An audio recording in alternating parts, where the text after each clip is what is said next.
Hay lugares dentro de la mente humana que la razón se niega a visitor.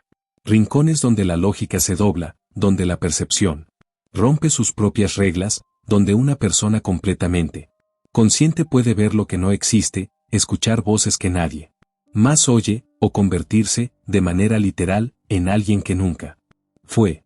Durante siglos, estas experiencias fueron interpretadas como señales divinas, castigos infernales o manifestaciones de fuerzas que estaban más allá del entendimiento humano. Familias enteras fueron destruidas por el miedo. Personas inocentes fueron internadas, marginadas o peor aún, silenciadas, porque lo que describían no encajaba en ningún marco conocido. Pero la ciencia avanzó. La psiquiatría moderna, la neurociencia cognitiva y la psicología clínica comenzaron a iluminar esos rincones oscuros, y lo que encontraron fue al mismo tiempo más perturbador y más fascinante que cualquier explicación sobrenatural. La mente humana, sin ayuda externa, sin influencia de ninguna fuerza exterior, es capaz de construir realidades Completamente alternativas. Realidades que se sienten reales, que se perciben como reales, que dejan cicatrices físicas y emocionales absolutamente reales. Esto no es ficción. Esto no es entretenimiento sensacionalista. Cada uno de los casos que vamos a explorar hoy está documentado en registros clínicos, publicaciones académicas revisadas por Pares o archivos históricos verificables. Los nombres en algunos casos han sido cambiados para proteger la privacidad de quienes los vivieron, pero los hechos son exactos. Bienvenido al laberinto mental. Una advertencia antes de continuar: lo que vas a escuchar puede cambiar la manera en que te ves a ti mismo. En octubre de 1977, la policía de Columbus, Ohio, arrestó a un hombre de 21 años llamado William Stanley Milligan, acusado de 3 violaciones en el campus de la Universidad Estatal de Ohio. El caso parecía relativamente directo hasta que los psiquiatras forenses comenzaron a evaluarlo. Lo que descubrieron sacudió los cimientos del sistema legal estadounidense. Billy Milligan no era una persona. O más exactamente, era 24 personas distintas, todas habitando el mismo cuerpo, cada una con su propia voz, su propia historia, sus propios recuerdos, su propia manera de moverse por el mundo. Había un joven de 16 años llamado Tommy que tocaba el saxofón y escapaba de situaciones difíciles con destreza casi sobrenatural. Había una niña de 3 años llamada Christine. Había un yugoeslavo de 23 años llamado Rajen que hablaba con acento marcado y se consideraba el protector del cuerpo. Y había muchos más, cada uno emergiendo cuando la situación lo requería, a menudo sin que los demás recordaran lo que había ocurrido. Los psiquiatras que lo evaluaron, incluyendo al Dr. David Caul, uno de los especialistas más reconocidos de la época en trastornos disociativos, confirmaron que Milligan padecía lo que hoy se conoce como trastorno de identidad disociativo, o TID. Este diagnóstico, aunque controvertido dentro de la comunidad científica en cuanto a su prevalencia, está reconocido en el Manual Diagnóstico y Estadístico de los Trastornos Mentales, el DSM, desde sus primeras ediciones. El origen de la condición de Billy no era misterioso para quien conociera su historia de vida. Desde los 4 años, fue sometido a abuso físico y sexual sistemático por parte de su padrastro. El cerebro infantil, enfrentado a un trauma que excede su capacidad de procesamiento, puede recurrir a una estrategia extrema: fragmentar la experiencia, almacenarla en compartimentos separados, crear entidades psicológicas distintas que cargan con partes del dolor que la conciencia central no puede soportar. El cerebro no crea estas identidades porque quiere, las crea porque necesita sobrevivir. Billy Milligan fue declarado inocente por razón de enajenación mental, la primera vez en la historia de Ohio que este veredicto se aplicó en un caso de violación. Pasó años en instituciones psiquiátricas estatales antes de ser dado de alta. Murió en 2014, a los 59 años. Su caso no es una historia de horror sobrenatural. Es una historia de lo que el trauma hace a una mente joven cuando no hay ningún lugar seguro al que ir. En el pequeño pueblo de Leroy, en el estado de Nueva York, algo extraño comenzó a suceder en el otoño de 2011. Una adolescent.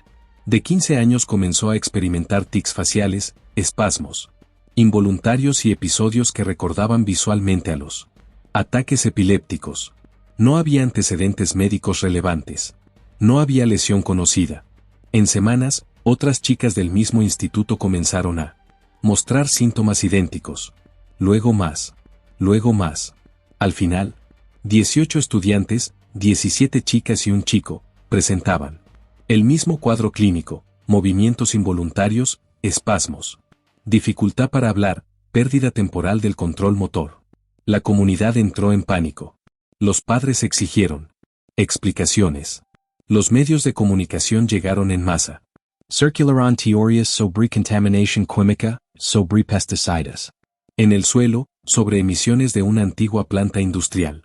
El Departamento de Salud del Estado investigó el agua, el aire, la tierra. No encontraron nada. La respuesta llegó desde la neuropsicología, y fue tan precisa como incómoda. Se trataba de un brote de trastorno de síntomas funcionales neurológicos, anteriormente conocido como trastorno de conversión histérico, y más específicamente, de un fenómeno de transmisión psicogénica masiva. En términos más simples, los síntomas eran reales, pero su origen era psicológico. El cerebro de estas adolescentes estaba produciendo disfunción neurológica genuina sin causa orgánica identificable, y esa disfunción se estaba transmitiendo de una persona a otra a través de mecanismos de contagio social y neurológico que la ciencia apenas comienza a comprender. Esto no significa que las chicas estuvieran fingiendo. Este punto es crucial y merece repetirse. Los síntomas eran fisiológicamente reales. Los tics existían. Las convulsiones ocurrían. La incapacidad para hablar era verificable. Pero el detonador era el sistema nervioso respondiendo al estrés psicosocial, amplificado por un entorno de alta ansiedad colectiva. El Dr. Laszlo Mechtler, neurólogo del Centro Médico Dent en Buffalo, trató a varios de los afectados. Describió el caso como un ejemplo clásico de histeria de masa, un término que prefirió reemplazar con enfermedad psicogénica masiva para evitar la estigmatización que históricamente acompañó a esa palabra. Cuando los pacientes recibieron tratamiento psicológico especializado, principalmente terapia cognitivo-conductual y, en algunos casos, medicación para el estrés y la ansiedad, los síntomas desaparecieron. No gradualmente. En muchos casos, de forma casi inmediata. El cuerpo habla lo que la mente no puede decir en palabras. El nombre de Anneliese Michel es conocido principalmente porque una película de Hollywood lo popularizó con el título de El Exorcismo de Emily Rose. Pero la historia real es completamente diferente a la versión cinematográfica, y mucho más trágica. Anneliese Michel nació en 1952 en Klingenberg, Baviera. Era una joven devota, estudiante aplicada, proveniente de una familia profundamente religiosa. A los 16 años tuvo su primer episodio, convulsiones, seguidas de lo que ella describió como visiones aterradoras. Fue diagnosticada con epilepsia del lóbulo temporal, una condición neurológica que en muchos pacientes se asocia con experiencias que han sido históricamente interpretadas como fenómenos espirituales, sensaciones de presencia, voces, estados alterados de conciencia, incluso episodios de éxtasis o terror profundo vinculados a imágenes religiosas. El neurocientífico Michael Persinger dedicó gran parte de su carrera a estudiar la relación entre la actividad del lóbulo temporal y las experiencias de tipo místico o luminoso. Anneliese recibió medicación antiepiléptica durante años. Pero los síntomas evolucionaron, aparecieron alucinaciones auditivas, comportamientos autodestructivos, rechazo de la comida, episodios de agresividad. Dentro del marco cultural y familiar en que vivía, estas manifestaciones fueron interpretadas progresivamente como signos de posesión demoníaca. En 1975, la familia obtuvo permiso del obispado para realizar rituales de exorcismo. Durante casi un año, se realizaron sesiones regulares. Anneliese dejó de recibir tratamiento médico. Dejó de comer de manera adecuada. Su peso cayó dramáticamente. En julio de 1976, Anneliese Michel murió. Tenía 23 años. La causa oficial de muerte fue desnutrición y deshidratación, como consecuencia de un año de privaciones. Basaba Trida. Kilos. Los psiquiatras que revisaron los registros de audio y video de las sesiones de exorcismo, que aún existen, identificaron indicadores consistentes con psicosis grave, probablemente esquizofrenia o un trastorno esquizoafectivo de curso severo, superpuesto a la epilepsia del lóbulo temporal previamente Diagnosticada. El sacerdote y el obispo fueron condenados por homicidio culposo. Los padres también. La historia de Anneliese no es una historia sobre lo Sobrenatural. Es una historia sobre lo que ocurre cuando una persona enferma no recibe el tratamiento que necesita porque el sistema cultural que la rodea no tiene el lenguaje adecuado para nombrar lo que le pasa. Es una historia sobre cómo la mente enferma puede ser reinterpretada como algo sagrado o maldito, y sobre el costo humano de esa confusión. En 1880, el neurólogo francés Jules Cotard escribió por primera vez un cuadro clínico que había observado en varios de sus pacientes y que no encontraba precedente en la literatura médica. Una mujer, a quien llamó Mademoiselle X en su publicación, insistía en que no tenía cerebro, ni nervios, ni estómago. Creía que no necesitaba comer porque, según ella, estaba muerta. Murió de inanición. Esto es el síndrome de Cotard, también conocido como delirio de negación o, en su forma más extrema, el síndrome del muerto. Andante. Una de las descripciones más detalladas en la literatura contemporánea corresponde a un hombre conocido en los registros académicos como Graham, cuya historia fue documentada por los neurocientíficos Adam Seman y Stephen Laureis, entre otros. Graham, después de un intento de suicidio en el que trató de electrocutarse en una bañera, desarrolló una certeza absoluta e inquebrantable: estaba muerto. Su cerebro había muerto en la bañera. Era un zombie. No tenía derecho a comer, porque los muertos no comen.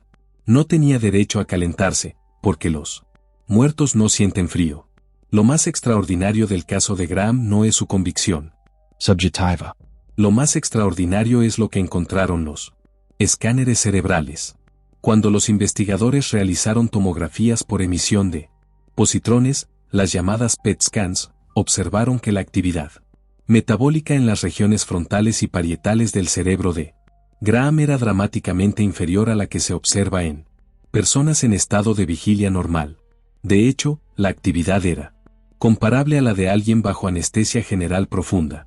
El cerebro de Graham funcionaba tan por debajo de su capacidad normal que, en términos neurológicos, estaba produciendo una experiencia subjetiva que no podía ser distinguida del no ser. Graham no mentía. No fingía. Su cerebro le estaba diciendo, literalmente, que no existía. El síndrome de Cotard aparece con mayor frecuencia en personas que padecen depresión severa, trastornos bipolares en fases depresivas graves o ciertos tipos de psicosis. También se ha documentado en casos de daño cerebral traumático, tumores y, de manera llamativa, en personas con infecciones cerebrales como la encefalitis por virus del herpes simple. Graham recibió tratamiento con antidepresivos y, eventualmente, terapia electroconvulsiva. Lentamente, la actividad cerebral comenzó a normalizarse. Y con ella, la certeza de su muerte comenzó a disolverse. Graham volvió, como él mismo lo describió. Sentirse vivo. Hay algo profundamente conmovedor en esa frase. Volver a sentirse Vivo. como si la vida no fuera un hecho biológico sino una experiencia que el cerebro construye momento a momento, y que puede perderse sin que el cuerpo deje de latir.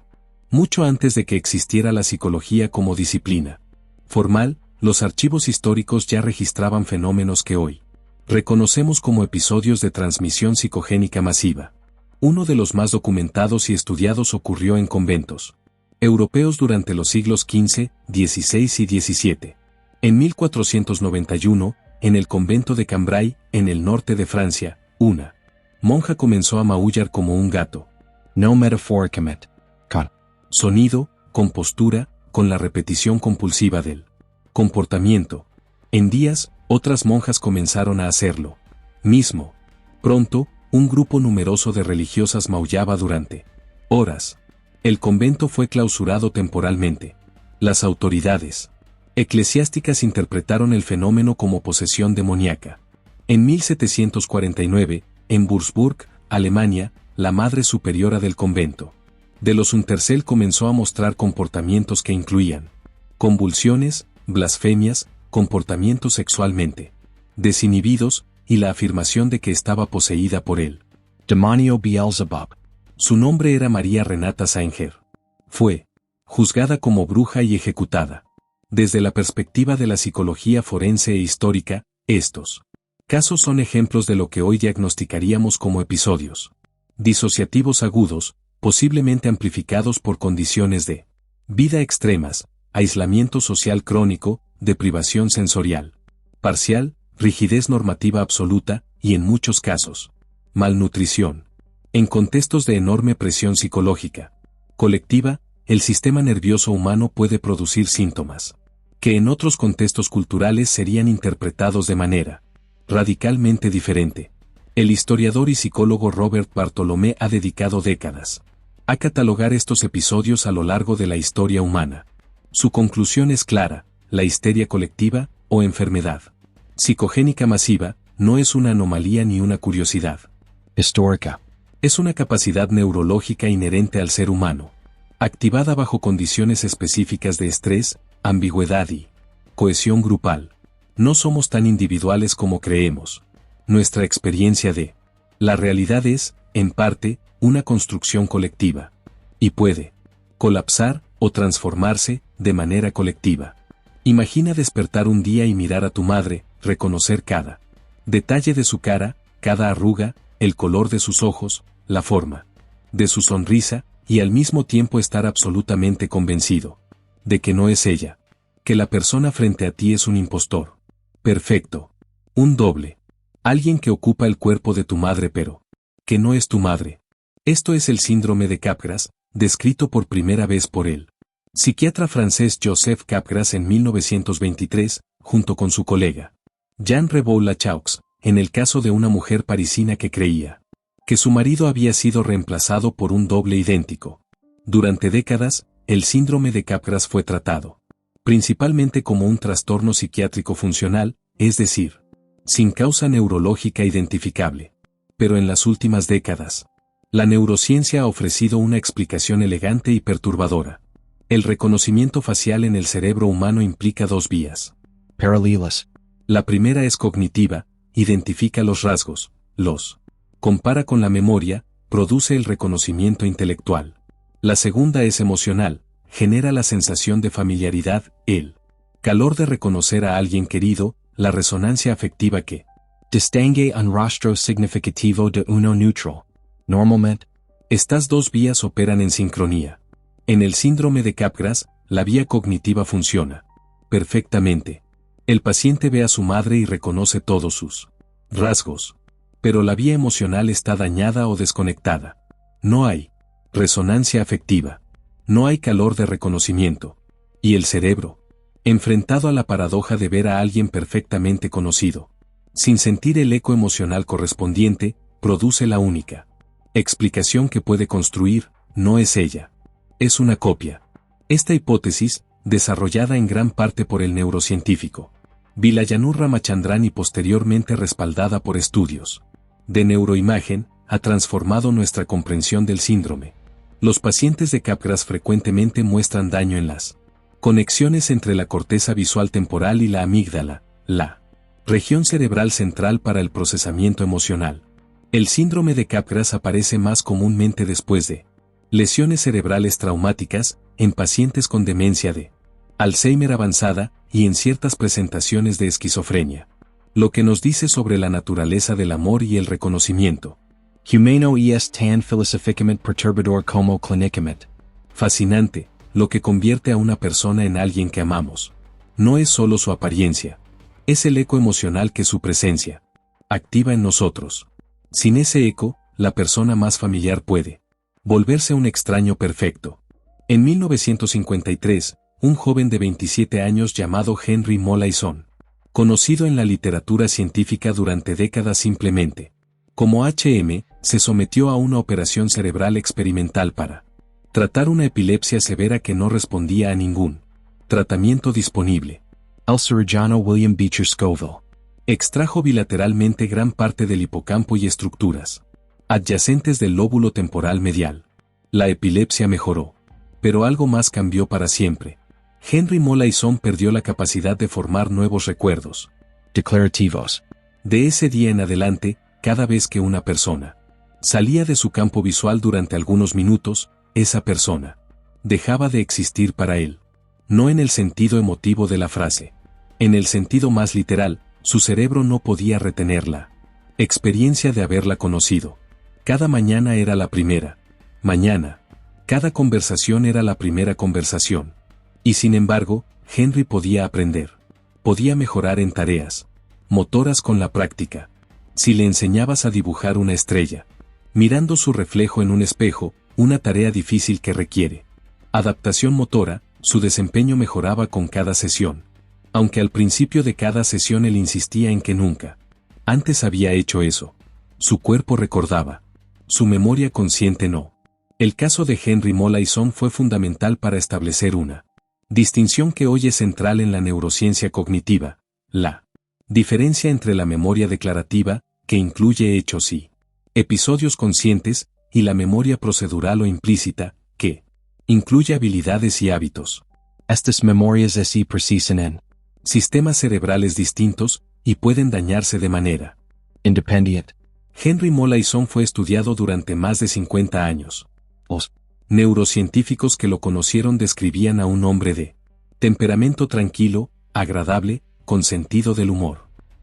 Hombre que vivía perpetuamente en un presente sin pasado, y que, sin embargo, seguía siendo el mismo de maneras que desafiaban la comprensión convencional de la identidad. Murió en 2008, a los 82 años. Donó su cerebro a la ciencia. El análisis post-mortem de su cerebro, realizado con tecnología que en 1953 era inimaginable, continúa generando descubrimientos hasta el día de hoy. Su historia nos obliga a preguntarnos, si no podemos recordar nuestro pasado, ¿quiénes somos? ¿Es la memoria el fundamento de la identidad, o hay algo más profundo que persiste incluso cuando la memoria se quiebra? En 1817, el escritor y diplomático francés Marie-Henri Beyle, conocido universalmente por su seudónimo Stendhal, visitó la Basílica de Santa Croce en Florencia. En sus memorias, describió lo que le ocurrió al contemplar las pinturas del techo con una precisión que durante mucho tiempo fue considerada mera hipérbole literaria. Su corazón latía con fuerza, sentía que la vida se agotaba, temía caer al suelo, veía el arte con una intensidad casi alucinatoria. En 1979, la psiquiatra italiana Graciela Magherini, directora del Departamento de Psiquiatría del Hospital Santa Maria Nuova de Florencia, publicó un estudio basado en 106 casos Atendidos entre 1977 y 1986. Todos compartían un patrón: turistas que visitaban Florencia, que se exponían a una concentración Excepcionalmente alta de obras de arte de valor estético. Extraordinario, y que desarrollaban síntomas que incluían taquicardia, mareos, desorientación, euforia disociativa, alucinaciones visuales y, en algunos casos, episodios breves de despersonalización. La doctora Magherini llamó a este fenómeno síndrome de Stendhal. Desde la perspectiva neurológica, la explicación más aceptada Involucra la sobrecarga del sistema de recompensa cerebral. Las experiencias estéticas intensas activan circuitos del sistema límbico, particularmente el núcleo accumbens y la corteza órbito-frontal, que están involucrados en el procesamiento del placer y el significado. En individuos con cierta sensibilidad neurológica, o en contextos de agotamiento, estrés o disociación leve preexistente, esta activación puede producir respuestas que exceden la capacidad de regulación del sistema nervioso autónomo. En términos más coloquiales, el cerebro puede intoxicarse de belleza. El síndrome de Stendhal sigue siendo debatido en la literatura científica. Algunos investigadores lo consideran un fenómeno genuinamente distinto. Otros lo ven como la intersección de factores como el agotamiento del viaje, la deshidratación, el estrés emocional acumulado y la impresión cultural. Pero los Casos documentados por Magherini son difícilmente descartables. Lo que es innegable es esto: el cerebro humano no procesa el arte de manera neutral. Lo que consideramos bello activa Sistemas neurológicos profundos, sistemas que evolucionan para detectar significado, para reconocer patrones, para responder a estímulos que en algún momento de nuestra historia evolutiva fueron cruciales para la supervivencia. Cuando esos sistemas son activados con una intensidad que excede el umbral habitual, las consecuencias pueden ser físicamente dramáticas. Somos, literalmente, seres que pueden ser desbordados por la belleza. Cada año, cientos de turistas que viajan a Jerusalén desarrollan un fenómeno clínico que los psiquiatras israelíes comenzaron a documentar sistemáticamente en la década de 1990. turistas sin Historial psiquiátrico previo que, al llegar a la ciudad, sienten que han sido elegidos, que tienen una misión divina, que son figuras bíblicas, que deben predicar, purificarse, proclamar. El síndrome de Jerusalén fue descrito formalmente por los psiquiatras Yair Barel, Rimona Durst y sus colegas del Centro de Salud Mental Kfar Saúl, que publicaron un estudio seminal en el British Journal of Psychiatry en el año 2000. analizaron 42 casos de pacientes que habían sido hospitalizados con este cuadro entre 1980 y 1993. El síndrome tiene características que lo hacen fascinante. clínicamente. En los casos que los investigadores clasificaron como tipo 3, es decir, personas sin historial psiquiátrico previo, el cuadro seguía un patrón relativamente predecible. Ansiedad creciente en los días previos a la visita o durante ella, necesidad de separarse del grupo, impulso de purificarse ritualmente, confección de una túnica blanca con ropa de cama, marcha hacia un lugar sagrado, sermón o proclama pública, y resolución espontánea de los síntomas dentro de los 7 días siguientes a la salida de la ciudad. Repetimos, los síntomas se resolvían cuando el paciente salía de Jerusalén. La explicación neuropsicológica apunta a la confluencia de varios factores, la carga simbólica extraordinaria que la ciudad de Jerusalén tiene para millones de personas criadas en tradiciones abrahámicas, la disonancia cognitiva entre la representación mental idealizada del lugar y la realidad física, que encuentran el agotamiento del viaje y una susceptibilidad individual subyacente, no necesariamente patológica, al impacto de entornos de alta densidad simbólica. La ciudad no posee a nadie, pero para un cerebro que ha cargado con el peso de siglos de narrativas sagradas, puede convertirse en un detonador de experiencias que ese cerebro no tiene herramientas para procesar de ninguna otra manera. En 1974, dos investigadores llamados Elizabeth Loftus y John Palmer llevaron a cabo uno de los experimentos más citados en la historia de la psicología cognitiva. Mostraron a un grupo de participantes películas de accidentes de tráfico. Luego, formularon preguntas sobre lo que habían visto, manipulando sutilmente el lenguaje. Un grupo fue preguntado, ¿a qué velocidad iban los coches cuando chocaron? Otro grupo fue preguntado, ¿a qué velocidad iban cuando se estrellaron? La palabra cambió. Nada más cambió. Y sin embargo, el grupo al que se le preguntó con la palabra más intensa no solo estimó velocidades más altas, sino que, una semana después, reportó con mayor frecuencia haber visto vidrios rotos en el accidente. Vidrios que no existían. Elizabeth Loftus dedicó su carrera a demostrar algo que el sistema legal tardó décadas en aceptar: la memoria humana no es una grabación, es una reconstrucción. Cada vez que recordamos algo, lo volvemos a construir. Y en ese proceso de construcción, es vulnerable a la sugestión, al contexto, a las expectativas, al miedo. Las implicaciones forenses de este descubrimiento son devastadoras.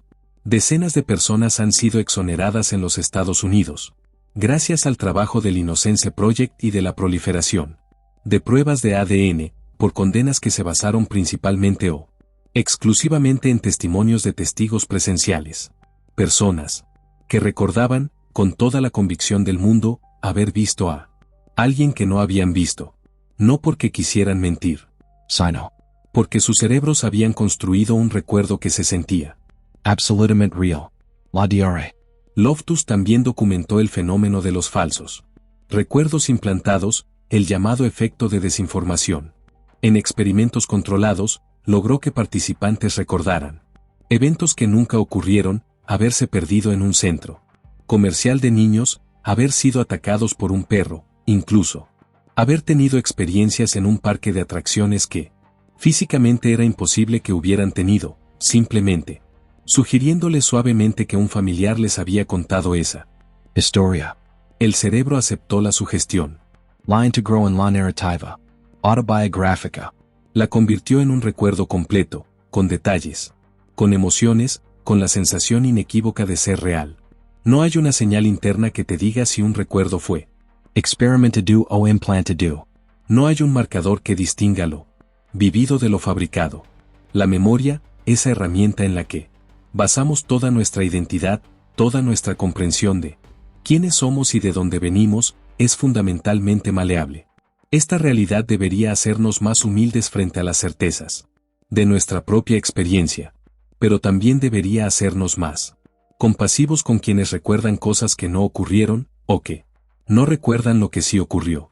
Sus cerebros no están traicionando la verdad por voluntad. Están haciendo lo que los cerebros humanos hacen siempre, construir la mejor historia posible con los fragmentos disponibles. A lo largo de este documental hemos viajado por territorios que la mente humana ha cartografiado de maneras que desafían la intuición. Hemos visto que el cerebro puede construir identidades múltiples para sobrevivir al trauma, que puede propagar síntomas físicos reales a través de mecanismos sociales y neurológicos, que puede convencer a una persona de que está muerta, que puede transformar la belleza en colapso, que puede fabricar recuerdos indistinguibles de la realidad. Y cada vez que uno de estos fenómenos fue confrontado con la honestidad de la investigación científica, lo que emergió no fue la trivialización de la experiencia humana, sino su magnificación.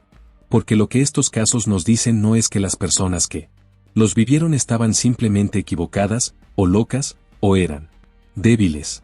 Nos dicen que la mente humana es una estructura de una complejidad tan profunda que sus posibilidades de error, de creación, de colapso y de recuperación superan con creces cualquier narrativa simplificada. El miedo colectivo a la enfermedad mental tiene raíces en algo real, en el reconocimiento, a menudo inconsciente, de que la línea entre la percepción fiable y la percepción construida no es tan gruesa como quisiéramos, que todos habitamos una realidad, que el cerebro media, filtra, construye e interpreta, que esa mediación es extraordinariamente sofisticada y generalmente confiable, pero que bajo condiciones específicas, trauma, enfermedad, aislamiento, sobrecarga, puede desviarse en direcciones que ninguno de nosotros elegiría conscientemente. Los casos que hemos explorado no pertenecen a un mundo diferente al nuestro. Pertenecen al espectro de lo que la mente humana es capaz de hacer. Y eso incluye la mente de cada persona que está escuchando esto ahora mismo. Esto no debería producir miedo. Debería producir curiosidad. Y sobre todo, debería producir empatía. Porque la próxima vez que alguien te describa una experiencia que no encaja en tu marco de lo posible, la primera pregunta no debería ser, ¿cómo puede ser tan irracional? La primera pregunta debería ser, ¿qué está viviendo su cerebro que el mío no está viviendo? ¿Y qué me dice eso sobre los límites de mi propia percepción? El laberinto mental no es una trampa. Es una invitación a explorar la arquitectura más compleja del universo conocido con la misma honestidad intelectual con que exploramos las estrellas, las profundidades del océano o las partículas subatómicas, con la misma apertura, con la misma humildad ante lo que todavía no comprendemos. Porque hay mucho que todavía no comprendemos. Y eso, en sí mismo, es la noticia más fascinante de todas.